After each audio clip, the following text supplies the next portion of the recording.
Uh, the way we raised our first round of funding was through angel investors. And by angel investing, the definition is an extremely person with a decent high net worth of income or whatever. And these people are able to take a very small percentage of their total net worth. Now this can be like 1,000 rupees, this could be 10,000 rupees, this could be 1 lakh rupees, this could be 10 lakh rupees. For every person, there's a small amount of money which if you invest into a company or a high risk venture, knowing entirely that your entire money will go lost. So this is like almost like taking a lottery ticket. It's a very high risk investment. But if you like that company or making that investment, fully knowing that your entire investment will go or totally be wiped out, there is a small amount for every person which is okay to invest. This small amount is defined in the angel investing community as an amount that says, even if I lose this money, I don't lose my ability to make a financial decision in my life. I don't lose a significant amount of my net worth. So if you don't lose a significant amount of your financial ability or your net worth, this amount would be 1,000 rupees. So if you invest 1,000 rupees in a startup and the startup goes bust, nothing happens to you. This could be 10,000 rupees, this could be 1 lakh rupees, this could be 1 crore rupees. For few people, this is a few crores of rupees. But this is fundamentally the angel investing money. And now if I told you, you could invest into a small startup, and let's say, we are backing the startup with some capital. If you could invest, right from, 100 rupees or 1,000 rupees, how many of you would invest in some shares? Okay, so we've now significantly gone to like 25-30%. So this is where the whole gap is, and this is where the entire premise of the argument lies. See, I'll give you a simple example. There's a company called RHL Vision in Startup Village. This is a very high technology intensive, knowledge-based idea. The sad part is this company is not able to raise money from India. So this company is not able to raise money from India. They're the first company which raised money through crowdfunding platforms in the US. It's a company we're bringing up in Kerala. It's a hardware-based company. And they successfully raised in the last 45 days. So the campaign is over a period of 45 days. It's not like the 3-4 days window. They successfully raised $203,000, which is almost 1.4 crores of capital. And the key thing to note is they don't have to dilute a single percentage of equity. It's purely called crowdfunding, where people are funding primarily on the idea. And what they're doing is they're taking the first amount. So people would say, I'll give you $1. In the website, you can put my name also as a contributor. Or I'll give you $25. You will give me a t-shirt. If I give you $59, we give you the first prototype of the product. For $200, you get 3 prototypes, so on and so forth. They're one of the first companies which have successfully raised crowdfunding. And here are the stats. 1,600 people funded them. So it's not one person putting in a very large check. A whole segment of people are able to fund. So just like maybe 30% of the population raise their hand. If these 30 people put let's say 1,000 rupees each, suddenly there's a capital of 30,000 rupees. You open it up to a larger country like India, suddenly 10,000 people can put that small amount of capital. This small amount of capital is the highest amount in the knowledge economy. So I'm very restricting myself to the technology creative industries. This is the gap. And this exactly is where ideas are made or ideas are lost. Because the number of ideas are going so crazy that it's very hard for even venture capitalists or investors to accurately say whether this will succeed or fail. So this has to be an extremely high risk investment. So this is one of the arguments, and we would like to discuss separately on how to take this forward. My second feedback is on the SME listing. So we were one of the early companies which got extremely excited by this, and we went to the NSE guys. I mean, we discussed both with BSE and NSE. We like the NSE guys more professional and their approach and things like that, though more stringent. The challenge that I continuously found was, none of the merchant bankers are honestly very excited about it. So we were a company which were profitable for 3 years, which had a good track record. In fact, our entire investment was already lined up upfront. Now, we wanted to make a dent in this whole story of startups not being able to raise cash. So we wanted to list just to make a point that it's possible for young startups to really grow up into the mode, be a pioneer in that space. The challenge that I faced was my approval came on April 2nd. So we missed the March 31st line. And then you had to re-audit your statements for the next 6 months or so. So we didn't do that. The challenge that we continuously faced was the merchant bankers are not seriously interested about that 3-year piece. And, they continuously, almost any company, any promoter which approaches the bankers, the merchant bankers, they would try to deviate them into other models of fundraising. So this is a challenge that I think entrepreneurs are continuously facing. And the third piece is the alternative investment fund, which is the angel funds and venture capital funds. So we evaluated both, and we've got approval from SEBI for a category 1 venture capital firm. So here also, we feel that slight modifications have to be made. I'll give you a simple example. So the idea of a venture capital firm is slightly to make a higher ticket size investment, and an angel investment is for smaller ticket size investments. It would seem logically that way. But as per the current regulations, if I'm registering myself as an angel investment fund, because our idea is to invest, from 10 lakhs to 2.5 crores to any startup. In the current angel investment fund, you can't invest below 50 lakhs into a company. But if you're a venture capital firm, you can invest even 5 lakhs. So this is like a contradiction. A venture capital fund can invest like 20 lakhs, 30 lakhs into a startup. But an angel investment fund has to minimum invest 50 lakhs. Whereas we are trying to invest 20 lakhs or 30 lakhs into a company. So that's one of the contradictions. The second piece is the amount of people that you can raise money in an angel investment firm or angel investment fund. The pre-qualification criteria are slightly stringent. And the challenge here is India doesn't have that huge angel investing culture. So if you take the Indus entrepreneurs, TIE as a network, or the Indian Angel Network, an Indian Angel Network makes one of the most active investment. See, just to give you a whole idea on how bad our situation is, from a global perspective. Every year in the US, 20,000 startups get funded. Okay, so I'll repeat the statement. Every year in the US, 20,000 startups get funded. In India, okay, in the whole year, the number is extremely dismal. So there was an extremely good blog post which said, in the US, by the time it's 12 noon on January 1, okay, January 1, by the time it's 12 noon, more companies get funded than the whole of India in the entire year. So that is where we are standing at this point. The number of guys who are extremely passionate, motivated, and who want to do startups are now growing extremely high. Because we are working in a knowledge economy, the cost of starting up has never been this low in history. If you have an idea and if you have a computer and you can start a product and someday you could be building a Twitter. The risk is also extremely high. The failure rates in this technology-based industry is like 95%. So this is where the challenge of SEBI comes, of protecting the investors, because this is a class of companies which is like destined to fail. Okay, because you are building in an extreme uncertain environment. You are building, and I'll give you I'll wind up with my example of why we are not able to produce a Twitter or a Facebook or one of these companies from India. So one, knowledge-wise we are weak, so that definitely we have to accept the fact. But the key challenge is the Indian industry is at the same stage where 1918 Silicon Valley was. Okay, and we are literally 40 years behind. Okay, and this is not like an iPhone is launched here, it's coming here. We're literally 40 years behind. And when we go to Silicon Valley, many times over we feel this, and they also tell us, because in 1918 Silicon Valley, this was the same story. In the 1980 Silicon Valley, you had to have a profitable company with a track record to raise funding, which is the current case in India today. You've got to be a profitable company with a decent track record to actually make any dent in the market. But after 40 years, which is in 2014, 2015, the challenge that we face as an entrepreneur group is that we have to compete with the best in the valley. When we make a product, we have to compete with the best in the world, yet our funding ecosystems are, extremely weak. And we're not able to do this. So a small company like RHL Vision, which is brilliant, which can raise, $200,000 from an international community, is not able to raise money from India.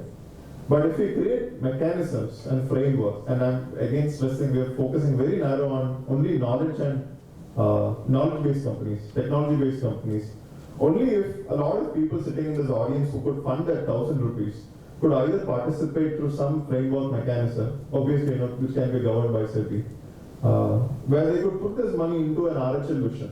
And this 1,000 rupees we've already defined, it's an amount of money which is not going to make a change in your net worth or your financial ability to make a decision. But you like the whole idea that this guy is starting up, maybe I should fund, and maybe this guy will grow to be the next Infosys, God knows, right? If we don't create this, the second challenge that we see is that all these good companies will leave to the US. Because talent will go where the ecosystem will exist. And there are wider reasons for that.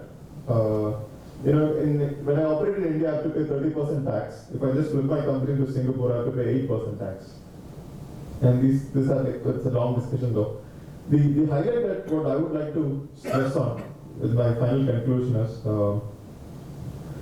the world is changing at an extremely rapid pace, and it's changing in a pace that we can't imagine. And 2020 will make 2040 look like maybe 20 years behind.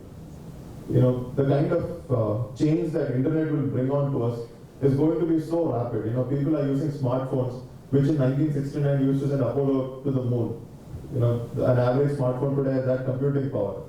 And I strongly believe that we are moving into a knowledge economy. We're extremely at the early days of a knowledge economy. There will be a time, I don't know, 100 years from now, people would say, 1990 was like the early days of internet. Internet will get so pervasive in our lives. And this requires a completely new, fast model of fundraising, which the current mechanisms need to be tweaked by a few certain degrees. The angel investment fund models need to be tweaked to certain degrees. An angel investing culture and a crowdfunding platform should be made enable in India. And once these mechanisms become possible in India, then I think an Indian entrepreneur stands a chance to compete with best in the world. Today I feel we need to empower him more. There has already been very strong steps that's been taken with these changes. My only submission being, we should put a rocket engine behind our back and move much faster. We're playing catch up right now, and we need to bridge the gap between India and Silicon Valley in terms of these policies and fundraising abilities. Because only if we bring these guys at par with the best in the world, can we actually tell them to compete with best in the world? Else we will lose them. And in case of people like RHL Vision, we strongly see this as live examples in front of our eyes. So we're talking with actual data. And however, I'm extremely appreciative of the fact that when we look back at 2006 and when we look at 2014, we've made very strong progress. From zero, startup industry, the ability to raise funds or an SME platform. So we've reached, let's say, the first 30% of our journey from nowhere. Now is the time to decide and help these things move forward. But my comments are very restricted to the knowledge industry, so I'll let Balagopal say his comments from a manufacturing and other perspectives.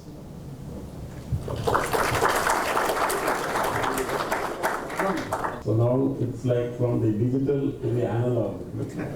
So you will forgive me for sounding a bit outdated, is what I'm going to say. But at the outset, first let me say that listening to Mr. Sinha, I also share Sanjay's appreciation for the kinds of financing options which are today available for a startup venture, including those which SEBI is trying to put in place. Just to tell you how much has changed in the last 25 years. 25 years ago when I set out to start my venture, I think I got funding because neither I nor the financing institutions understood very much about what I was setting out to do. I definitely, I think, did not understand the risks involved, otherwise I would not have gone ahead and looked so brave in front of the financial institutions. And I don't think the financial institutions at that time, of course they understood the risks involved because they were very skeptical of my project, and very correctly so, because there were so many question marks.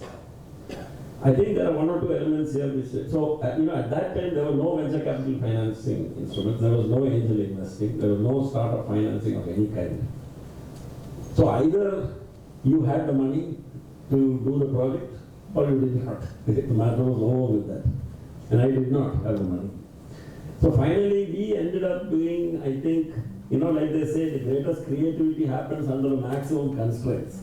So I had all the constraints you can imagine, especially the biggest one being no money. And with that, we went on, putting together the finances. So the first point is that, which I would like to state, and it's partly in response to what Sanjay said.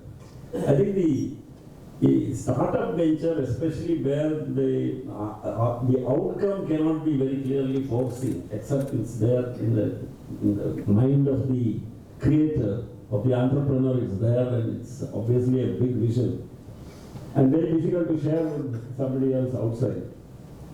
The kind of funding which you can expect, the kind of, even to the capacity of the ecosystem outside to create a structure to put such a funding in places, it's actually very questionable.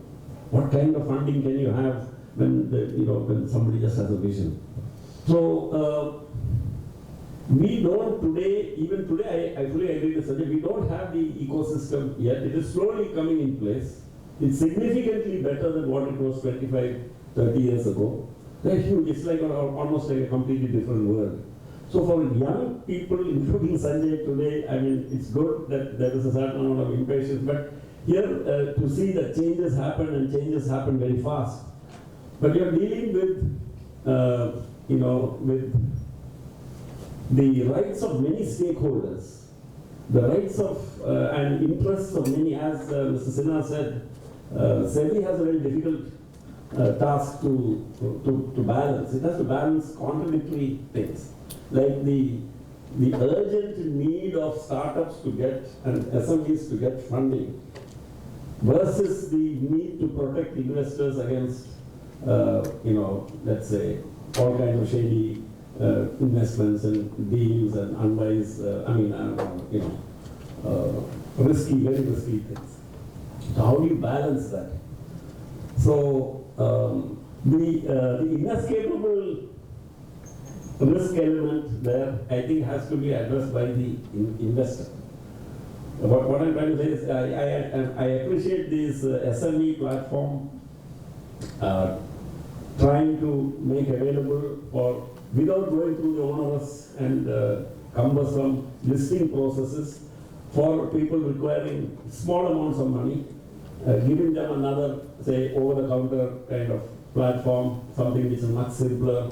And I think what SEBI is doing is obviously learning from the experiences of other stock exchanges and other capital markets, and which have got much more experience in this regard.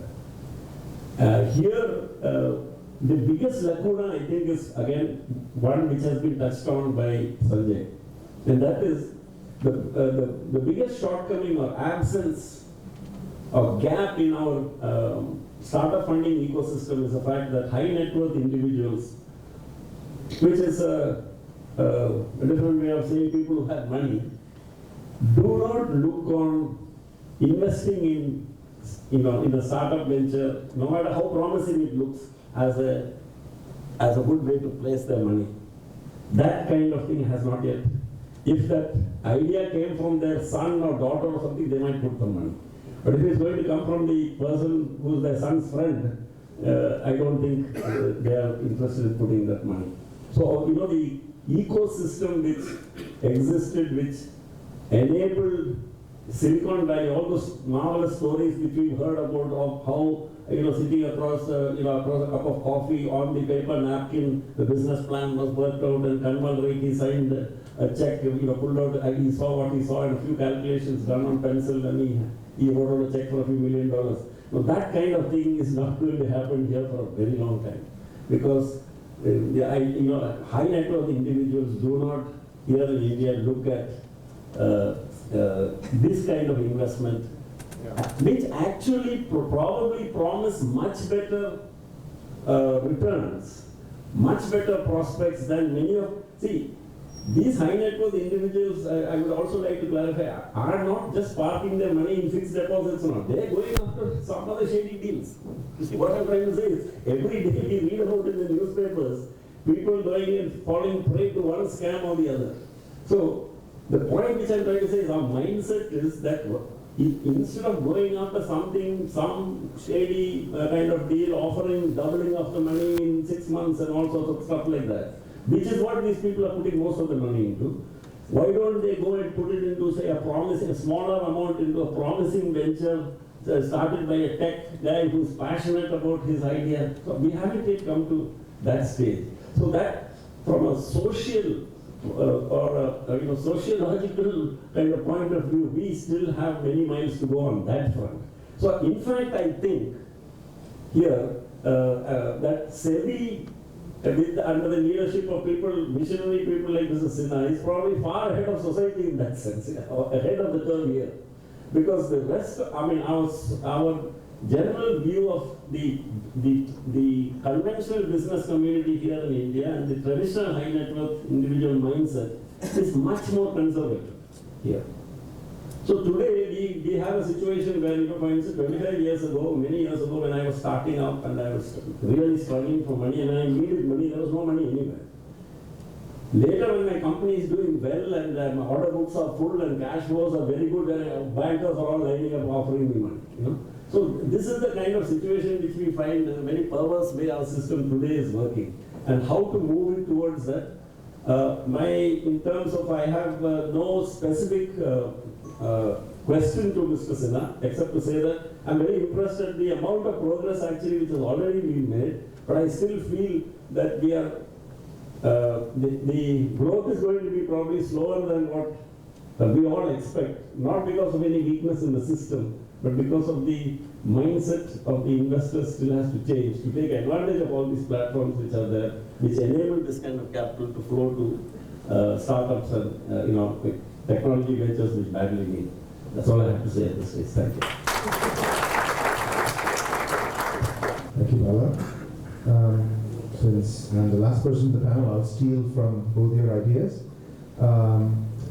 Two things. One is, even though I'm an academic type at this time, I have some experience in starting companies, unfortunately failed companies. The first company was in Silicon Valley, and we did the usual thing, the round of VCs and so forth. And one of the interesting things I found there was VCs are a very faddish bunch. They'll invest in 242 companies all doing the same thing, right? But when a new idea comes out, nobody wants to invest in it. So that's one of the problems we face. So we ended up raising some angel funding, and unfortunately the concept didn't really fly. That was one problem that I had. But there, I thought the VCs, unlike what Bala was saying, and angels were quite willing to put their money into you. One of my friends was the very first Thai investee. He was from Trivandrum and he was in Los Angeles, and he did a very good company for a while. And in the end, he had a problem. So that social aspect of what Bala said, I agree with. But on the other hand, I was on the other side of the picture. I was on a couple of venture capital firms in India. And what I found was one of them was attached to a bank, and it acted like a bank. It really wasn't a VC fund, it was more of a private equity fund. Very, very risk averse, and not particularly interested in taking much risk. They were quite happy if they got a return of maybe, 20% CAGR or something. That's what they were looking at. So they would come in at a mezzanine stage when, as Bala was saying, the company was already doing reasonably well and was simply looking to expand its business. That's what they looked at. The other VC fund that I was on was an interesting entity. It was called the Kerala Venture Capital Fund, which was set up by SIDBI and the KFC, I think. KSIDC, right? And KFC, right. And there, what we ran into was a big social problem that very few companies showed up with a business plan. The idea of coming up to a VC and the fact that there was risk financing available, well, this is some years ago, maybe 10, 12 years ago, that was not quite there. So in both these cases, I found that the traditional understanding of a VC was not quite the thing that was happening in India. So I want to take issue with something that Bala said about people being unwilling to invest. I advise a couple of small companies, and a live case that we have now is where there are these people who are essentially non-resident Keralites, somewhere in the Gulf, who have a little bit of money, and they are willing to put money into these small companies. And it's not huge amounts of money, a crore or a crore and a half, something like 2 crores, something like that. But the problem there is that they are much more comfortable with thinking in terms of debt. They would really like to have it be as risk-free as debt, but at the same time get a return that is equity-like. And so then they end up getting into problems with valuation, and in the end it becomes impossible to meet their demands. So that's one thing this company that I'm working with is facing now. So one of the things I've suggested to them is maybe go for convertible debentures or something like that, but that's too complicated for the somewhat unsophisticated investor. So there are some definite problems there, but I have to say, Mr. Sinha, that I was not aware of the kinds of things that were being done infrastructurally, and they seem to be very helpful in going forward. But I wanted to take that one step forward and go back to what Sanjay said. See, I also come from a technology background, so my thoughts are primarily about software companies, and even slightly hardware companies where you can do some 3D printing or something and build something without investing heavily in hardware. So in that context, I find that the world has really changed. It's globalized, as Sanjay said, but it's now possible for someone to start a company with very little money, right? Because instead of going out and buying computers and storage and so forth, you rent it. You do cloud-based software as a service, storage as a service, whatever, CPU as a service, etc. And then, so your development can take place with nothing more than the salaries that you're paying to developers, on the one hand. Second, your marketing. For example, if you're doing a mobile application or an app, you may have to do very little marketing. Just get it into the Apple application store or the Google application store, or Google Play or something like that. Well, they're not going to be concentrating on marketing your stuff, but purely by inertia, you will get a fair amount of hits on a product that's good. So that part has gone down as well. So it's and then there is a lot of infrastructure in terms of people doing testing for you, so that you can do very quick scenario testing, right? You can very rapidly change your website. You can have 10 different versions being looked at simultaneously to get a feel for which version would appeal, or what is the best user interface, etc. So the idea of coming up with a quick product is very much there, and that's applicable to Indian companies just as much as American companies or whatever. But even before you spoke, so I'm not stealing your idea, I was going to talk about the crowdfunding issue. Okay, because my understanding is that, correct me if I'm wrong, if more than 50 people put in money, then it has to be overseen by SEBI. Isn't that true? Now I wonder. Solicited publicly. Right, but a Kickstarter is not soliciting. Right. Now, to me, that puts a complete kibosh on the idea of a crowdfunding entity, right? Why 50? Right? Why not, I don't know, 1,000 or something? But just, reduce the quantum they can put into it. See, most people in the middle classes these days can easily afford, by your definition, maybe 10,000 rupees. They can survive the loss of 10,000 rupees. And I'm very sure that in Kerala, by the show of hands, this is validated to some extent, in Kerala there are enough people, middle class people, people who have some NRI money coming in, who can spare 10,000 rupees. So if you have 100 people like that, that's what, 1 million rupees or something, which is enough to keep a company going for a bit. So this whole Kickstarter crowdfunding activity is something which I request Mr. Sinha to look at more kindly, because these are not necessarily naive investors, nor are they HNI. They're strictly middle class people who want to, in a way it's gambling, legal gambling, right? If you want to look at it that way. So that's one thing I thought. The other thing about crowdfunding, which I particularly like, is it is market research in disguise, right? Because if 50 people here say, hey, I like this, that means those 50 people are likely to buy it when it comes out. So it validates you to some extent. So this is a powerful mechanism, and some of these crowdfunded products like what is it, Pebble, right? The first watch, I think they asked for, I don't know the number, but 200,000 they got for 10 million or something like that, right? That means, hey, this is a good product, right? And we should invest in that. So if that can be looked at more kindly, because I think these days the tech entrepreneurs and also the potential investors are very savvy, because they're all finding, and I didn't know about this company that went to the US and got Kickstarted funded. No, they're from India. But they did it through Kickstarter, right? They did it through Indiegogo. So Kickstarter is only for US companies. Okay. Indiegogo is like Worldwide, right? So that would be the other suggestion I would have.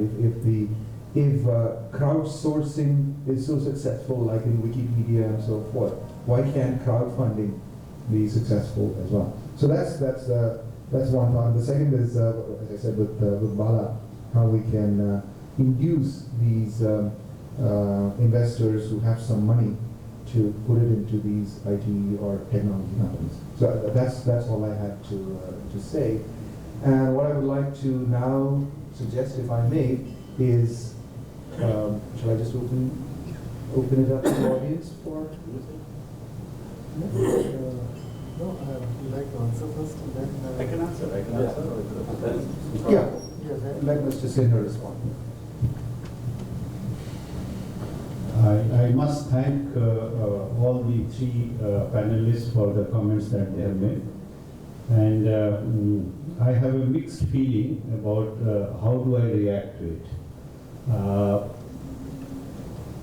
Talking of Sanjay, and I think I have the advantage, or shall I say disadvantage of age, when I am dealing with aspirations of his generation. The problem is the following. In this room, I presume we have well-intentioned people who want to plan for the growth of industry, growth of the economy, and they feel that why can't, for example, we allow 10,000 each to be raised from hundreds of thousands of people, and why restrict it to 50? It's a very good question, very genuine question. But unfortunately, in this country, and allow me not to name that particular episode, people have done private placement where they have raised money from 30 million investors. And we are fighting a legal battle with them in the Supreme Court. So while it's all right what you have in your mind, and I completely empathize with you, but unfortunately institutions like SEBI deal with not only angels, but also with satans. We also deal with devils. And whenever we make our regulations, we have to keep that in mind. That is our main problem. On your comment about why you have placed a restriction on investments not below rupees 50 lakhs for angel investors, I have two comments. One is that this is the first time we have introduced it, and we are willing to modify it. But let me explain why we did it. When we tried to introduce this, there was huge resistance from tax authorities in India. And they were justified in what they were saying. Their argument was that how do you distinguish between a good angel investor and a bad investor? I can, for example, instead of investing in my wife's company or her brother's company, I can declare myself to be an angel investor, invest the money, and stop paying the capital gains tax because I have the advantage of being an angel investor. Please appreciate that within the framework, the social and political framework and the mindset with which we are dealing, and also the legal system that we have, whatever we have done, we have been very careful that this should not be misutilized. As a public authority, that is also our job. Our job is not only to help you develop, but also to take care of those who are investing. So that was the type of things we are dealing with. And when we are talking of startups or comparing ourselves with the USA, I completely agree with you. But then, why only angel investment? Look at the mutual fund space, look at the banking space, look at the insurance space. We are almost at the same place where USA was in the 1980s. Look at the per capita income which we have. So while aspirationally it is quite justified because you are competing with them, please also be familiar with your limitations as a society, as a country, as a nation. And whatever you want to do, we have to be careful that we meet the other requirements of SEBI Act, that is to protect the interests of the investors. We can't forego that in the enthusiasm to develop the market. We have to be careful of that. However, all the suggestions that you have made, for example, how we can have a regulation for crowdfunding without allowing some certain rogue elements to raise money from 30 million investors. If you can give